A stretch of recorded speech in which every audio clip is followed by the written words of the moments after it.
मराठी बोधकथा दोन मैत्रिणी। एका जंगलात दोन मैत्रिणी राहत होत्या, एक कोल्ही व दुसरी लांडगी। त्या दोघींची खूप मैत्री होती। त्या दोघी रोज आपले भक्ष्य शोधायला जोडीने जात। काही दिवसातच त्यांना बाळे झाली। लांडगीला 2 आणि कोल्हीला 1। आता त्यांना अन्न शोधायला बाहेर पडणे अवघड झाले होते, पण अन्न शोधल्याशिवाय पर्याय नव्हता। शेवटी दोघींनी निर्णय घेतला की बाळांना झोपवायचे व पटकन काहीतरी शिकार शोधून आणायची। असे बरेच दिवस झाले। पिल्ले हळूहळू मोठी होऊ लागली, पण त्यांना स्वतःचे अन्न बाहेर जाऊन शोधणे हे जमण्यासारखे नव्हते। मग कोल्हीनीने ठरवले की शिकार शोधायला जाण्यापूर्वी आपल्या बाळाला लांडगिनीकडे ठेवायची। ती तिघे खेळतील, मग त्या दोघी शिकार शोधायला बाहेर पडतील। ठरल्याप्रमाणे कोल्हीन दुसऱ्या दिवशी बाळाला घेऊन निघाली। वाटेत जाता जाता वाघोबा भेटले। त्या लुसलुशीत बाळाकडे पाहत त्यांनी कोल्ही काकूला हटकले, काय काकूबाई, बाळाला घेऊन कोठे निघालात? बाळ फार लहान दिसते आहे।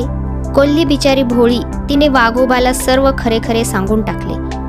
अरे, मी बाहेर गेले की बाळ घरात एकटे असते, त्यामुळे त्याला कंटाळा येतो, म्हणून मी त्याला लांडगीच्या बाळाकडे ठेवण्यासाठी चालले आहे।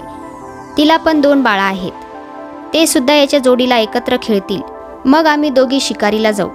वाघोबा म्हणाले, का, तुमचे नवरे शिकार करत नाहीत का? कोल्ही म्हणाली, आमच्या नवऱ्यांना एका शिकाऱ्याने गोळ्या घालून ठार मारले आहे, मग पोटासाठी आम्हाला शिकार करावी लागते। वाघोबा म्हणाला, तर मग तिन्ही बाळं घरात एकटीच असतात का? अशा प्रकारे वाघोबाने गोड बोलून सर्व माहिती काढून घेतली। असेच एके दिवशी त्या दोघी बाहेर गेल्या असताना बाहेर कुणाची तरी चाहूल लागली।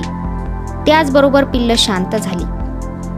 तेवढ्यात बाहेरून आवाज आला, बाळांनो, दार उघडता का? आम्ही आलोय। आपल्याच आईचा आवाज असे समजून लांडगिनीची बाळं दार उघडायला धावली, पण कोल्हिनीच्या बाळाने त्यांना अडवले आणि म्हणाले, अरे, अशी घाई करू नका, हा तुमच्या आईचा आवाज नाही, नीट कान टवकारून ऐका। त्या तिघांनी व्यवस्थित आवाज ऐकला। मग त्यांनी दाराच्या लहान छिद्रातून हळूच बाहेर पाहिले आणि त्यांचा थरकापच उडाला, कारण वाघोबा दादा त्यांची दारं उघडण्याची वाट पाहत बसले होते। बराच वेळ वाट पाहून शेवटी कंटाळून वाघ दादा निघून गेले। वाघोबा दादा निघून गेलेले पाहून त्यांच्या जीवात जीव आला। थोड्याच वेळाने लांडगी आणि कोल्ही घरी आल्या।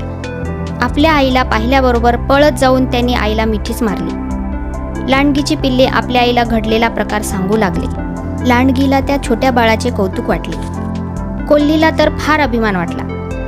हळूहळू ती बाळे चांगलीच मोठी होऊ लागली। आता ती आपल्या आईबरोबर शिकार शोधण्यास बाहेर पडू लागली। आता ते 5ही जण एकत्र राहू लागले। एकत्र राहत असल्यामुळे त्यांच्या वाटेला कोणी जात नसे। काही काळानंतर त्या वाघाला दोघींबद्दल आदर वाटू लागला व पुन्हा तो त्यांच्या वाटेला गेला नाही। तात्पर्य, मैत्रीचे फळ नेहमी चांगलेच असते। Please subscribe my channel and thanks for watching.